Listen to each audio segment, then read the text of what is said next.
Bienvenidos a Seguro de Paro, el podcast de análisis político de la República Oriental del Uruguay.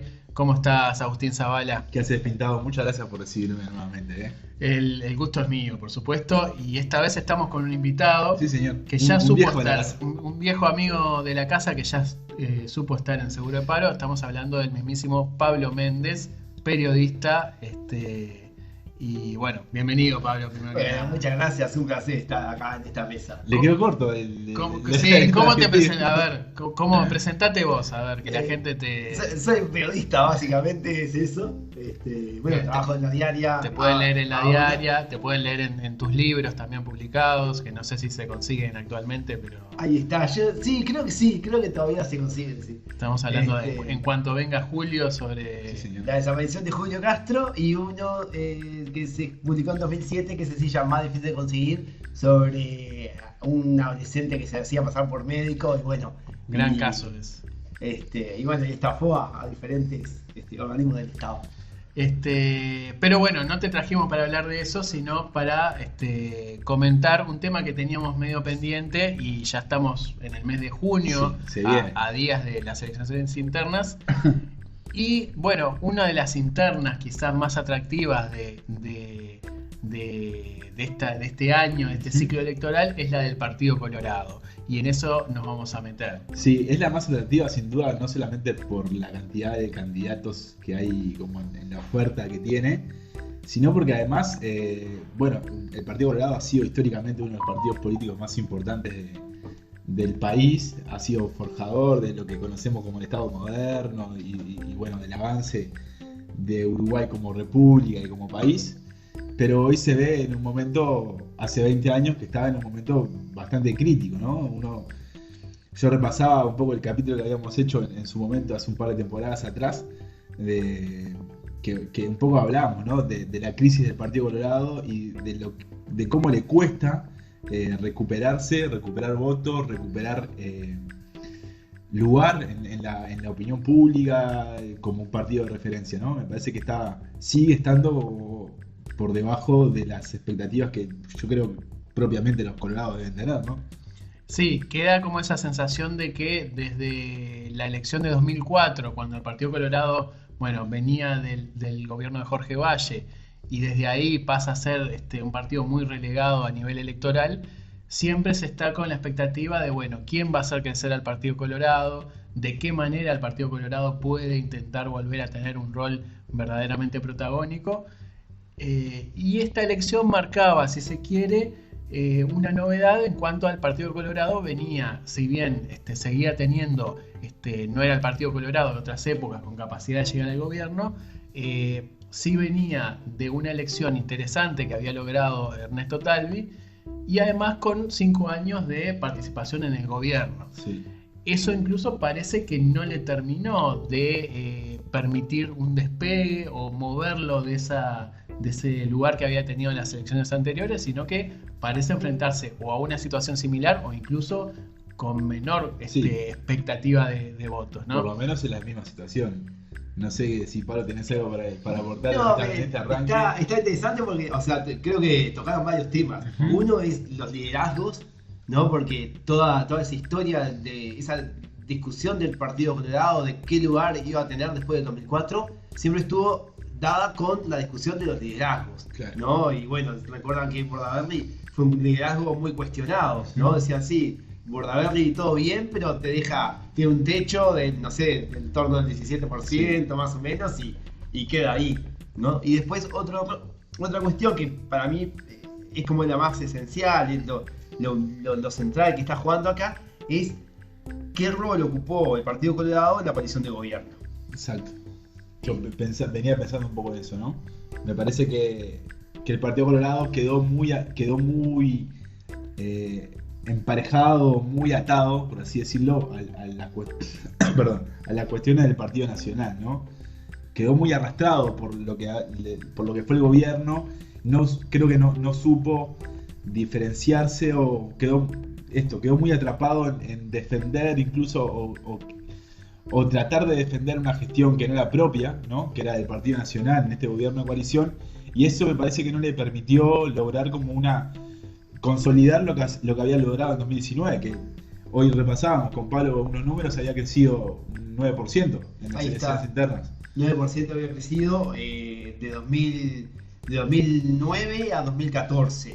Y después creció 40.000 votos de 2014 a 2019. Claro. ¿No? O sea, más allá de la debacle, después venía remontando, asociado, bueno, al liderazgo de liderazgo, Talvi, ¿no? Sí. Recordemos que incluso en esto hubo como altibajos interesantes porque hablábamos de Pedro Bordaberry, que bueno, ya en la elección de 2019 él no participa, ya él anunciaba que iba a dejar de ser senador, que se iba a retirar un poco de la política, después quiso volver y Talvi no lo dejó, hubo ahí alguna rispidez. Pero bueno, termina en su momento saliendo Sanguinetti en 2019 en la interna como una especie de intentar no dejar totalmente abandonado al partido. Después surge Talvi, le termina ganando a pesar de que las encuestas daban como amplio ganador a Sanguinetti en su momento. Pero bueno, después pasa todo esto de que Talvi se retira de la Cancillería, es como que el partido vuelve a quedar rápidamente acéfalo. Sí. En algún momento Adrián Peña parecía como que tenía que tomar ese lugar como figura visible del sector ciudadano, pero da la sensación de que nunca termina de haber un líder claro o que la gente identifique, ¿no? Sí. Y creo que en eso podemos conectarlo con el panorama de precandidatos que tenemos hoy, ¿no? Porque recordemos que arrancaron rápidamente Robert Silva, que se veía ya como uno de los que primero empezó a confirmar su precandidatura, que venía de la presidencia del Codicen. Tenemos también a Gabriel Gurméndez, que venía de la presidencia de Antel, y ahí podemos conectarlo con esto de que eran figuras jerarcas de gobierno, de cabezas de empresas o entes públicos, pero claramente bajo las órdenes del presidente, ¿no? de la calle Pou. Eran figuras ejecutivas de la cabeza que era el Partido Nacional. Diferente quizás hubiera sido si fueran senadores o ministros, incluso, que pueden tener un poco más de rango de toma de decisiones. También tenemos a Carolina H., que había sido subsecretaria, luego aparece Andrés Ojeda, tenemos la figura de Acosta y Lara, que no terminaba de quedar claro cómo surgía. Ahí pasa un poco lo mismo que dijiste con Gurméndez, ¿no? O sea, son como, cargos técnicos que surgieron, digamos, a la luz pública sin tener una trayectoria en la gente, ¿no? En la ciudadanía, o sea, la ciudadanía no hablaba de Gurméndez o de Acosta y Lara. No son liderazgos construidos, sino que surgen desde la cima, ¿no? Claro. De la cima de la gestión y de la cima del poder, por así decirlo, surgen esos liderazgos, ¿no? Y yo quiero como traer un poco, que lo conversamos, ante la falta de liderazgo, para mí hay un problema también, que es una falta como de identidad, ¿no? O sea, está como sumado a eso, ¿no? Claro, justamente, si uno repasa, Tabaré Viera, me había olvidado de mencionarlo, si uno repasa y Subía también, que ahora después vamos a hablar quién se bajó, quién sigue, quién no, si uno repasa ese menú de precandidatos, puede encontrar la dificultad de entender cuál es la identidad del Partido Colorado. ¿Hacia dónde va ese partido? O por lo menos, si uno puede decir, hay una oferta amplia de precandidatos, pero tampoco queda claro que eso haya sido una decisión tomada por el partido en algún momento. Da la sensación de que, en algún momento todo el que deseaba a nivel personal ser precandidato terminaba haciéndolo. Y eso da un poco la pauta de cierto desorden. No hay una decisión estratégica de un partido político, sino que el Partido Colorado ya funciona como una marca conocida, pero que está en un momento tan abierto, con una vara muy baja, que permite que casi que cualquiera que quiera adentrarse en la política lo pueda usar para catapultarse. Sí, de hecho, con todo el respeto, ¿no? Pero también existieron otros precandidatos que se sumaron a la lista, como Zaida González, que está bien, los colorados pueden conocerla de la militancia, pero en la opinión pública, esto que conversábamos, no figura su nombre, ¿no? Nadie sabe quién es Zaida González. Incluso nos podríamos parar acá en la esquina de Libertador, que estamos acá en Aguada, y preguntarle a cualquiera si conoce, le damos la lista de los precandidatos colorados, a quién conoce, y es difícil. Sí, yo creo que se salva Zubia, Viera y Robert Silva hasta por ahí Hasta por nomás. ahí nomás. De hecho, Robert Silas apareció ahora en estas últimas horas en los medios, pero hacía 2 meses que no figuraba, que no tenía discusión en la opinión, no surgía. Ahí creo que Ojeda, en base como a inversión en la campaña, en la televisión, en la radio, con sus spots, me parece que ha ido ganando terreno y a lo que dicen decir las encuestas es el que está primero en la interna, ¿no? Porque hay que tomar con pinzas eso de las encuestas del Partido Colorado. Es interesante cómo en los casos de Robert Silva y de Gabriel Gurméndez, además, se da una situación que es muy difícil distinguirlos ideológicamente. Uno no entiende si hay alguna diferencia ideológica entre ellos dos. Cuando se les pregunta, si uno repasa algunas entrevistas, ve que les cuesta a ellos mismos en las entrevistas distinguirse de los demás candidatos. Creo que hay como una cosa que sobrevuela a muchos colorados de reivindicar a Jorge Valle. Además, como que el Partido Colorado hay un sector grande del Partido Colorado que quedó muy enganchado a Jorge Valle, que paradójicamente es el presidente que peor imagen tuvo y casi que se le podría decir el responsable de esa caída abrupta del electorado. Claro. Ahora hay como una reivindicación grande de Valle como el tipo que salió de la crisis, pero a su vez a mí no me queda claro que eso siga funcionando, ¿no? Me parece que el techo es muy bajo a la hora de amontonar candidatos que siguen teniendo a Jorge Valle como una referencia, y no se ve mucho una vuelta de tuerca, alguien que intente por la centroizquierda o que intente por un vallismo más claro, ¿no? También se utiliza mucho la marca del vallismo, y tampoco termina de quedar claro, bueno, hasta qué punto están comprometidos con el vallismo y el vallismo de quién, ¿no? Si es el vallismo de Valle y Ordóñez o es una especie de vallismo quizás más licuado, Sí, de la segunda mitad del siglo XX, que ¿no? tiene que ver quizás con relecturas que Sanguinetti hizo en su momento del vallismo, Ahí está. ¿no?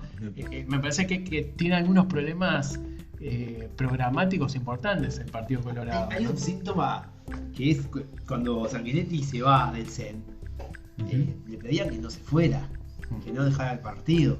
Luego decir, bueno, una persona de su edad, ¿no? Con toda la trayectoria que tuvo y todo, o sea, como que no parece ser muy normal que todo el mundo le pida, no, por favor, quédate. Debería haber un montón de personas deseando llegar a este cargo para poder conducir al partido. O sea, el hecho de que Sanguinetti sea valioso y parezca como imprescindible o no fácilmente sustituible, es un síntoma de la debilidad institucional que atraviesa el partido. Que acaba de preguntarse también hasta qué punto Sanguinetti es hoy que hablábamos un poco de las responsabilidades, como de esta caída histórica del Partido Colorado, hasta qué punto esa responsabilidad no toca a Julio María Sanguinetti, ¿no? Esa persona que ha estado desde la década del 60 hasta acá, liderando el Partido Colorado con vaivenes, con otras figuras, pero que se ha mantenido durante el tiempo.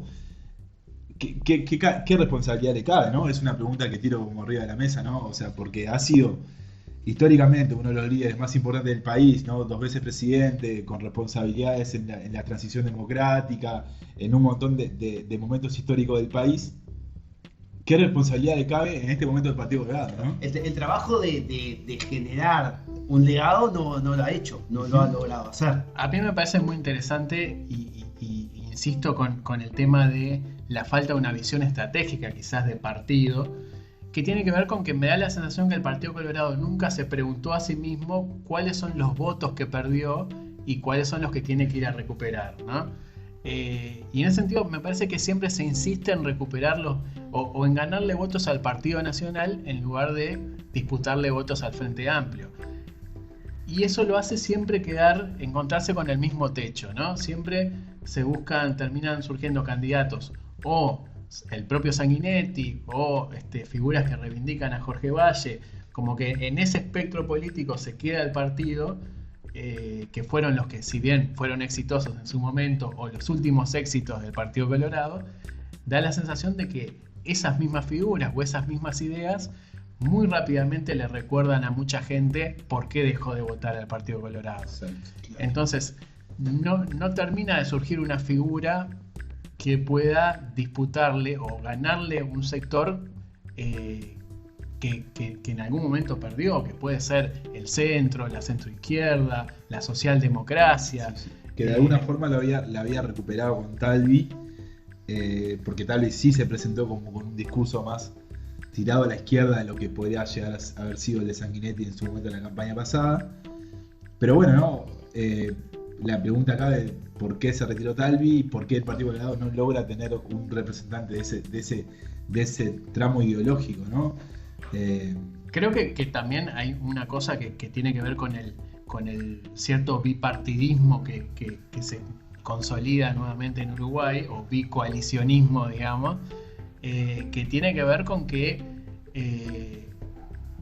planteadas así las cosas, mucha gente dice, bueno, ¿para qué votar a un Partido Colorado que me propone casi lo mismo que el Partido Nacional, siendo que es el Partido Nacional en el que tiene más chance de ganarle al Frente Amplio, que es lo que yo quisiera evitar como votante? Ahí hay un dato que me parece que es importante de esto que está diciendo, que yo no lo tengo, pero seguro que en internet está, es cómo votó el Partido Nacional cuando Jorge Valle salió presidente. Porque yo recuerdo que era muy bajo, ¿no? Y no sé si se hablaba de la desaparición del Partido Nacional, pero por lo menos, o sea, fue impactantemente bajo. Entonces, creo que eso del bipartidismo y de qué lugar tuvo el Partido Colorado en la coalición juega, ¿no? Porque si vos, por ejemplo, estás contento con la gestión actual, ¿para qué vas a votar al Partido Colorado queriendo votar al Partido Nacional?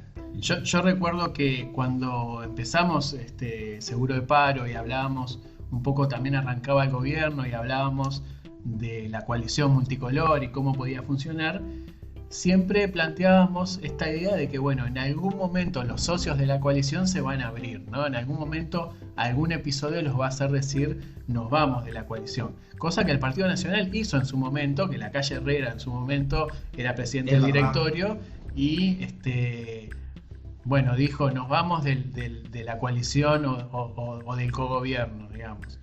Me parece que eso son algunas actitudes que quizás tienen costos políticos en su momento, porque bueno, te obliga a dejar cargos que son valiosos, pero que te sirve de cara a una próxima elección. Y ahora me parece que no pasa eso con esta coalición, ¿no? Porque sí, todos los partidos integrantes siguen extremadamente fieles a la Calle Pou y al Partido Nacional, y eso les ha dado muy poco margen de maniobra a la hora de volver a pedir el voto. Porque... De hecho, ahora, este año, que nos decía, este año no se van a aprobar grandes proyectos, porque todos van a buscar su perfilismo y no sé qué.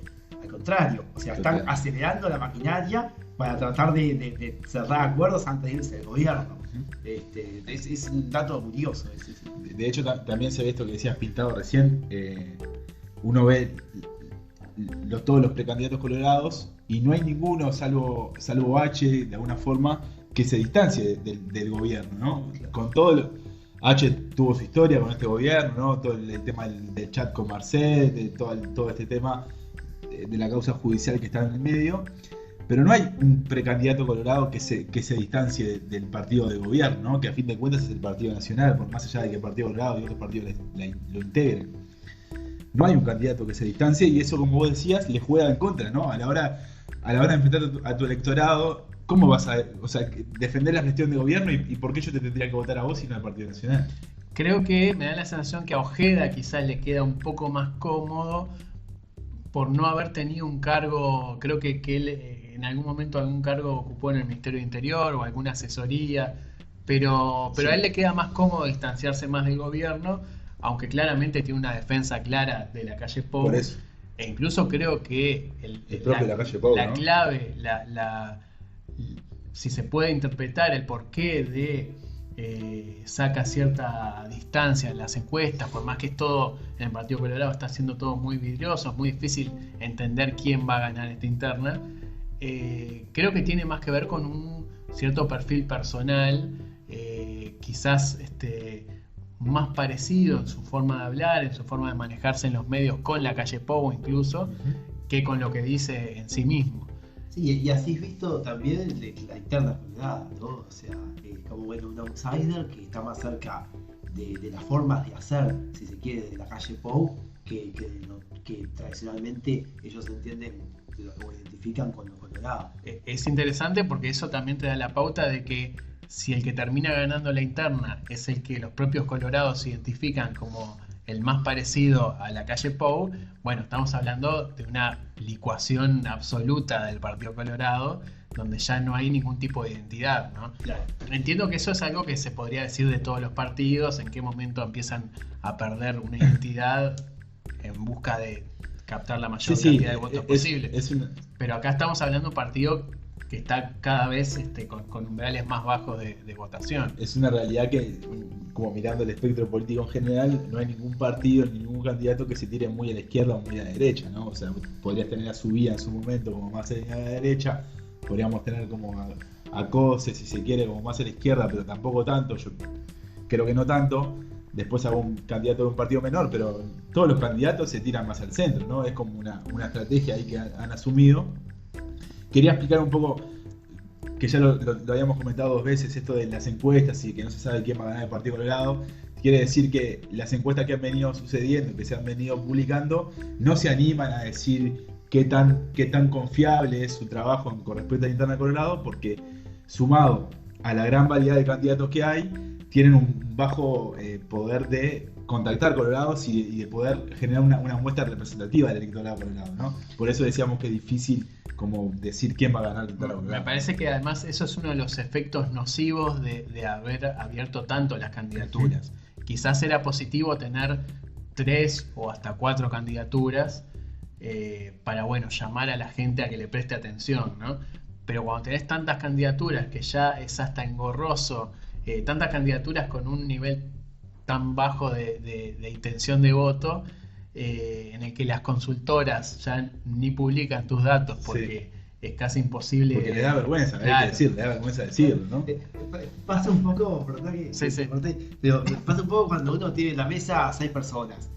La conversación se divide en dos conversaciones, Exacto. por lo general. Claro. ¿No? Y bueno, esto es lo que está pasando en el Partido Colorado. O sea, no hay una conversación, no hay una interna colorada. Lo que hay son cálculos de gente como Viera, por ejemplo, que tiene una estructura de 20.000 votos y su duda es, estos 20.000 votos me van a dar para ganarle a lo que Ojeda logre con publicidad o no. Claro, se da también esas cosas, ¿no? Cómo empieza a funcionar. El caso de Tabaré Viera es muy interesante porque es quizás el que tiene una estructura organizativa más clara en el interior por su tradición política. No podría decir que es el líder del sector más, es el verdadero líder del sector que tiene Rivera y tiene Coitinho porque tiene el apoyo de... Tiene Claro, Salto porque tiene el apoyo de Coitinho. Y además Walter Berry en Paysandú, y hay algún dirigente más que seguro se nos escapa, que ya tienen sus clubes, sus locales, sus dirigentes en ciudades y ciudades más pequeñas. Eso puede terminar incluso pesando muchísimo el día de la elección y quizás termine dando una sorpresa justamente por hacer valer su estructura organizacional.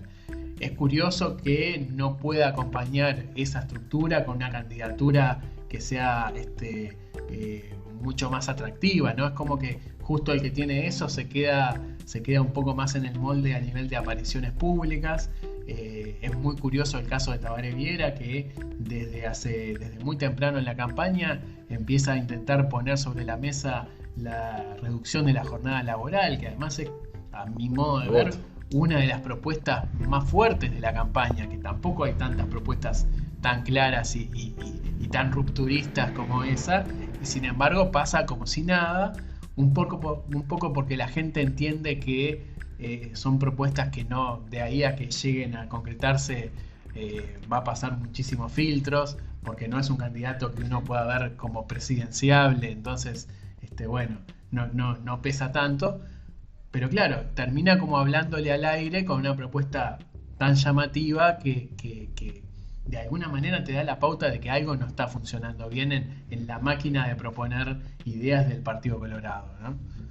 Yo quiero ser un poco el abogado del diablo en esto, porque es una realidad que hace 20 años que se viene diciendo que el Partido Colorado va a desaparecer, y uno podría decir, está tendiendo a desaparecer, pero bueno, pasan las elecciones y el Partido Colorado sigue con cierta estructura que supongo, y esto es ensayando como esporádicamente, que tiene que ver con la tradición y con un montón de personas que se sienten colorados de verdad y que van a ir a votar a pesar de que el Partido Colorado esté en la ruina. Pero bueno, marco esa postura, ¿no?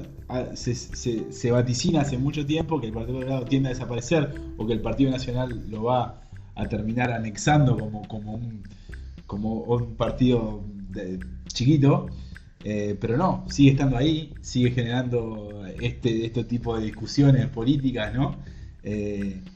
Creo que hay un punto que se va a ver el año que viene en las elecciones departamentales, que sucede con Rivera, ¿no? Que es como el lugar propio del Partido Colorado, casi que indiscutible. Si puede llegar a haber algún tipo de arreglo, porque por lo que me han dicho se está como peleando, hay una cosa de interna Partido Nacional en Rivera, con un crecimiento posible a la hora de generar de que el Partido Colorado pierda. Que sería histórico. Que sería histórico y quizás sí la piña en la boca para terminar de desbarrancar a este partido, ¿no? Yo creo que si pensamos en la lógica de coaliciones y si pensamos que esto efectivamente en la política uruguaya va a terminar siendo definitivamente desde que arranca el ciclo electoral, ya pensamos en una coalición de izquierda y una coalición de derecha, digamos, el Frente Amplio y una coalición de derecha liderada en este caso por el Partido Nacional, pero quizás en algún otro momento sea por otro partido.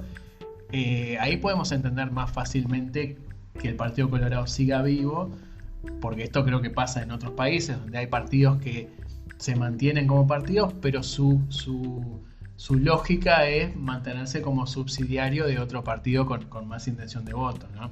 Casi como si fuera un sector dentro de un partido, pero con cierta autonomía mayor, ¿no? Lo que me da la sensación es que si esos partidos en ningún momento marcan un límite, que ha sucedido, ¿no? Durante este gobierno el Partido Colorado ha logrado cambiar algunos proyectos de ley, proponer aditivos, ha tenido ese tipo de jugadas. Pero me parece que podría habernos explotado muchísimo más, ¿no? Yo creo que tuvimos la mayor parte del gobierno viendo que iba a ser Cabildo Abierto. Si Cabildo Abierto iba a votar, se iba a votar. Cabildo Abierto marcó la cancha en un montón de aspectos. En sus posiciones sobre, no sé, las multinacionales, bueno, toda se llama agenda de derechos. El Partido Colorado no lo hizo así. O sea, tímidamente con algunas propuestas apuntó a una presencia más fuerte del Estado, pero no logró decir, bueno, nosotros somos esto. Si vos en vez de votar al Partido Nacional votás al Partido Colorado, vas a tener un gobierno más de esto. Claro. Eso no lo logró. Entonces, claro, si no tenés eso... De hecho, hubo una idea revoloteando, ahora no recuerdo bien quién lo dijo, creo que fueron varios dirigentes colorados, que el partido, en esto de quién era más socio los partidos en cuanto al Partido Nacional y quién jugaba más en esa coalición, de decir que el Partido Colorado era el socio más fiel de la coalición, ¿no? Esto que conversábamos, ¿no? ¿Qué quiere decir que es el socio más fiel? El que te acompaña a pesar de todo. Y en esto que vos decías, Pablo, Cabildo Abierto fue el que marcó un distanciamiento más claro con temas ambientales, como la forestación, todo esto de la deuda de las personas físicas, ¿no? Ha tenido como una identidad, una postura más clara. Y el Partido Colorado efectivamente fue el socio más fiel, ¿no?, del Partido Nacional. Sí, tuvo su momento antes del fallecimiento de Peña, con la propuesta de Peña. Ahí está. Pero fue ese y algún proyecto, creo que el tema teletrabajo también marcó la cancha, pero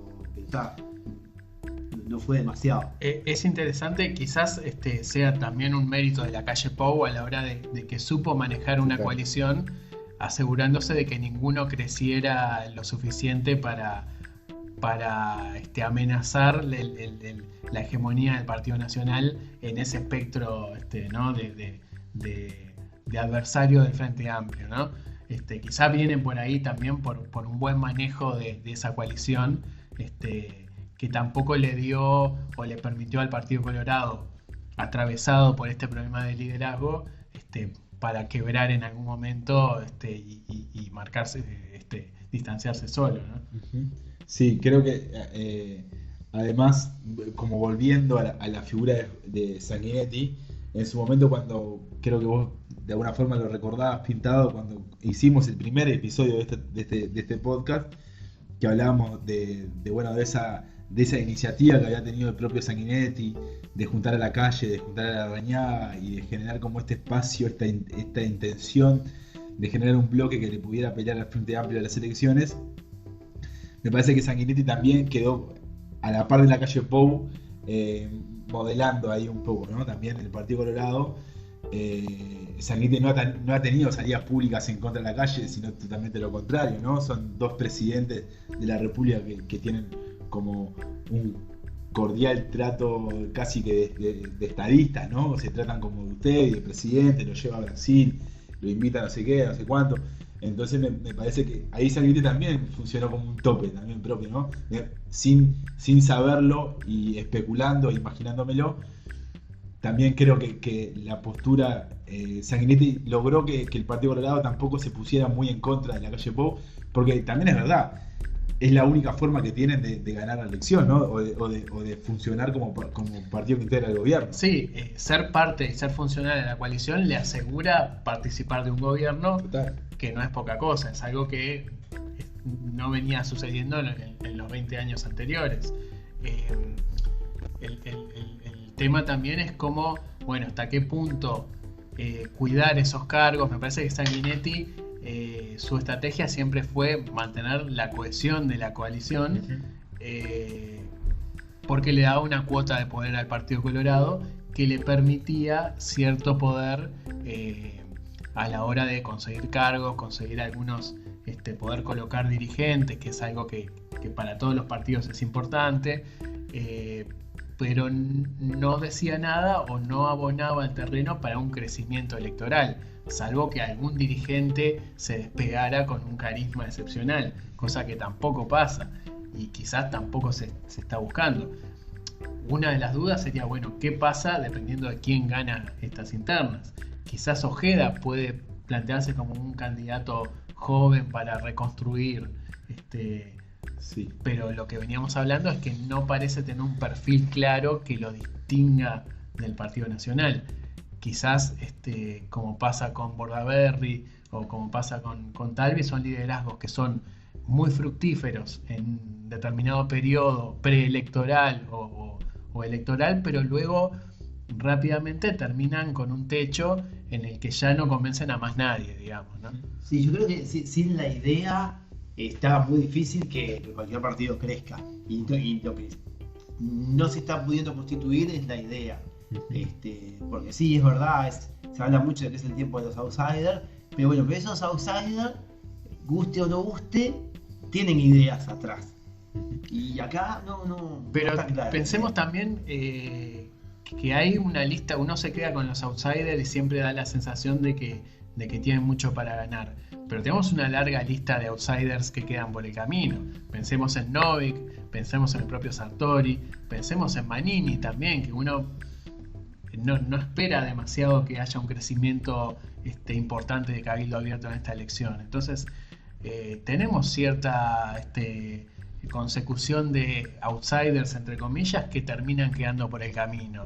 Da la sensación de que ese tampoco es la fórmula del éxito, al menos en la política uruguaya. Como que hay que construir un poquito más para que después que creces no termines desapareciendo a los 2 años o a los 5 años, ¿no? Sí, total. Yo, discutiendo esto de los outsiders en política uruguaya, siempre me parece, por lo menos desde que apareció Novik y toda esa cuestión del partido de la concentración, la intendencia de Montevideo y todo eso, creo que no ha aparecido todavía, y la boca se me va a un lado, un outsider que dé con la tecla, me parece, como que logre esto que estábamos hablando un poco, ¿no? Congeniar una idea, un estilo, una apariencia, un discurso, que verdaderamente rompa los esquemas del sistema político uruguayo, ¿no? En su momento creo que Sartori estuvo a punto de hacerlo, de hecho un poco lo logró, creo que no pudo mantenerse por diferentes cuestiones, capaz que le interesaba hacerlo, pero me parece que esto, ¿no? Falta el outsider que llegue y dé en la tecla, ¿no? Sí, ahí me hiciste acordar, perdón que la alargo un poquito, pero particularmente en el Partido Colorado se escucharon propuestas como eliminar ministerios, o relacionadas, menciones a Bukele, Sí. relacionadas con la seguridad, Ujú. ¿no? Y eso es un poco de las muestras de falta de identidad, Ujú. ¿no? Que también atraviesa el partido. Sí. Es curioso porque si uno se pone a hacer la historia del Partido Colorado en el siglo XX, seguramente ahí se encuentra con todo tipo de candidatos también, ¿no? Pero da la sensación que uno puede, siempre así como la política en general se debatía entre vallistas y herreristas, dentro del Partido Colorado siempre hubo, vallistas y no vallistas, Riveristas. claro, sí, diferentes facciones o Sí, que vertientes le disputaban a Valle Ordóñez. claro, o puede pensar en el pachequismo, quizás más cerca de acá, que incluso esas vertientes da la sensación de que se terminan perdiendo. Por esto decía yo hoy lo de qué tanto quedó enganchado a Jorge Valle el Partido Colorado y cómo eso da la sensación de que nunca termina de despegar, ¿no? Como dentro de la propia historia del Partido Colorado hay infinidad de ideas que están ahí, ¿no? Y que quizás hasta las haya reivindicado más Cabildo Abierto que el propio Partido Colorado en los últimos años, ¿no? Sí, sí, uno se pone a pensar, como en esto que comentábamos, ¿no? En la historia del siglo XX del Partido Colorado y en esa dialéctica que se planteaba con el Partido Nacional. Claramente el Partido Colorado era un partido político urbano, ¿no? De la ciudad. El Partido Nacional estaba más asociado como a lo rural y a la ruralidad. Creo que el Frente Amplio logró como arrebatarle eso al Partido Colorado, ¿no? Eso de estar por algo hace 30 años que gana Montevideo y que gana Canelones hace 15, o no sé cuántos años. Creo que ahí hay parte de una de las razones de por qué el Partido Colorado también está en declive, ¿no? Que no logró o no pudo contener el avance del Frente Amplio como partido político urbano, ¿no? No pudo mantener ese liderazgo en la ciudad, que fue crucial en el surgimiento del Estado moderno y en la aparición de la ciudad de Montevideo como un lugar político interesante. No pudo. Y me parece que ahí hay esto que comentábamos hoy, como volviendo al inicio del episodio, esto de las razones o de los orígenes de la debacle del partido. Creo que ahí hay un poco de eso, y que tampoco logra encontrar otra identidad más allá de esta urbanidad, ¿no? Del eje ciudad-campo. Claro, sí, es que yo creo que no encuentra su camino de regreso a lo popular, Exacto. a lo popular urbano. Exacto. Me hiciste acordar que el otro día, escuchando una entrevista a Costa y Lara, si no me equivoco, yo estaba escuchando y en un momento él dice, bueno, hay que abrir las porteras del Partido Colorado. Ahí está. Y mi reacción fue, bueno, pero ¿por qué ¿Qué tiene porteras? porteras el Partido Colorado? ¿Por qué no tiene una puerta? Claro. Y esta cosa de cómo esa especie de metáfora, Ajá. en el uso de las metáforas, del lenguaje, de cierta iconografía, termina pareciéndose tanto al Partido Nacional, Sí. o a lo que uno tradicionalmente se imagina, que bueno, cada vez es más difícil encontrar una distinción que te haga decir, bueno, yo soy colorado y no soy blanco, o yo soy blanco y no soy colorado. Ese tipo de distinciones que dificultan la identificación, me parece que son parte de la clave de por qué es tan difícil crecer para el Partido Colorado, ¿no? Creo que ha sido...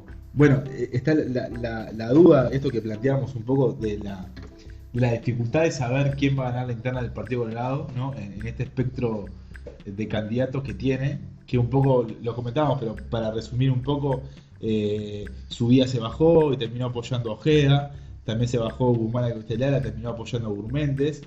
Entonces el panorama está quedando con Carolina H. Carolina H está casi que sin Sí. ningún tipo de chance, bastante relegada en las encuestas, a pesar de estos problemas de de margen de error que tienen. Pero bueno, Ojeda en cualquier caso aparece a priori como el que tiene más chances de ganar, pero como decíamos, puede pasar de todo, Sí. porque además en elecciones internas depende mucho cuánta gente vote, quién vaya a votar, así que bueno. Y de las capacidades que tengan los candidatos de llevar gente a votar también, ¿no? Está claro que es un episodio con más preguntas que respuestas, pero sí, también eso, ¿no? Se habla de que Ojeda, para empezar, tiene, lo han dicho los otros candidatos, con un peso económico Sí, un poco total. mayor, Total. que eso le permitiría cierta margen de maniobra un poco más Sí, interesante. de hecho hubo candidatos que decían que le pagaba a otros candidatos para integrar sus sectores, Se ¿no? dijo eso cuando subía, se sumó a él. Han habido ese tipo de chisporroteos, Tiene pero una fuerte presencia en medios, Ojeda, ¿no? Eso también informa Claro. también un poco. La pata débil que tiene es que no está tan claro que esa plata después se traduzca en alguien que te avise que tenés que ir a votar, que hoy es la elección. Yo creo que los contrincantes de Ojeda apuestan a eso, ¿no? Así te votás. La gente te nombra porque te conoce, Sí. pero Que vaya a ir el domingo a votarte claro, es otra cosa. Es otra cosa. es lo que le pasó a Sartori en su momento, ¿no? Por más que hizo una buena votación, tener más recursos económicos no siempre va a hacer que la gente efectivamente en una elección no obligatoria te termine acompañando, ¿no? A veces vale más el tener dirigentes locales que bueno, que sí o sí por ayudarte, por Por ayudar eso. a ese dirigente van a ir a Por eso votar. quizás Viera puede llegar a dar como algún tipo de sorpresa, me parece, ¿no? Claro, y bueno, Robert Silva también Robert tiene Silva. la estructura de Ciudadanos. Pero igual, creo que la pregunta de él, ¿para qué? No, bueno, está, gana, pero ¿para qué gana? Claro, Esa pregunta todavía no está tan clara, ¿no? La respuesta. Y eso un poco devela la situación, ¿no? del creo partido. que pasadas las internas va a haber otra discusión dependiendo de quién gane, de bueno, cuál va a ser ese rol del Partido Colorado, qué tanto va a aspirar el Partido Colorado a crecer. Creo que también, esto no lo tocamos mucho, pero para el Partido Nacional es importante que el Partido Colorado no se desplome, digamos, porque en esta lógica de coalición, que los socios minoritarios también junten votos por su lado, también es Sí, fundamental, Sobre ¿no? todo porque tampoco sabemos muy bien cómo se va a comportar el electorado del Partido Nacional, ¿no? Con todo lo que ha pasado en estos últimos años. A ver qué tanto es ese liderazgo del Partido Nacional. Me parece que también hay una disputa, más allá de la disputa interna entre Delgado y Raffo, que está casi saldada. ¿Cuál es el rol que va a tener el Partido Nacional? ¿Qué tanta diferencia va a sacar el Partido Nacional con respecto a su socio de la coalición, Y ¿no? están los votos también de Cabildo Abierto, que no es como que no desaparecieron, Ujú. quizá no asociado a su rol en la coalición, sino a otros episodios. Pero bueno, para el todo parece que el Partido Colorado podría llegar a crecer desde alguno de esos lugares. Sí, sí, sobre todo si logra tener una candidatura que es justamente esto, ¿no? Si suponemos que el Cabildo Abierto va a tener un descenso en su número de votos, encontrar una candidatura que pueda asimilar esa ideología o esa manera de ver el mundo que tiene Cabildo Abierto, ¿no? Un candidato, en su momento hablábamos de Bordaberry, pero tampoco sé si uno agarra como el espectro político del Partido Colorado, de los candidatos, cuál es el más cercano a la derecha, ¿no? Uno se pone a pensar eso y tampoco surge. Claro, la es idea. difícil identificarlos. Y lo último que se me Sí. ocurre decir para ir cerrando ya es pensar un poco más allá de esta propia elección, ¿no? Creo que si pasan 5 años y en 2029 volvemos a tener 4 o 5 precandidatos colorados totalmente nuevos, bueno, se sigue replicando el problema, ¿no? Sí. Quizás a los que no ganen en este caso, quizás también es valioso que continúen trabajando en darle cierta identidad a diferentes sectores del Partido Colorado, ¿no? Cuando se convierte esto pasa mucho a nivel de Montevideo con los partidos tradicionales, ¿no? Que aparecen candidatos que quizás a veces logran buenas votaciones y 5 años después no existen más o están en otros cargos que no tienen nada que ver. También como los candidatos, aún perdiendo, tienen la capacidad de trabajar a largo plazo para, bueno, darle un poco más de cuerpo a sus propias candidaturas, ¿no? Bien, nos despedimos. Agradecemos a Pablo Méndez por esta Un placer. Muchísimas gracias, enaltecimiento de la mesa de seguro de paro. Y bueno, hasta la próxima, invitado. Nos estamos escuchando, Agustín, muchas gracias y bueno, nos volvemos a ver en próximos episodios.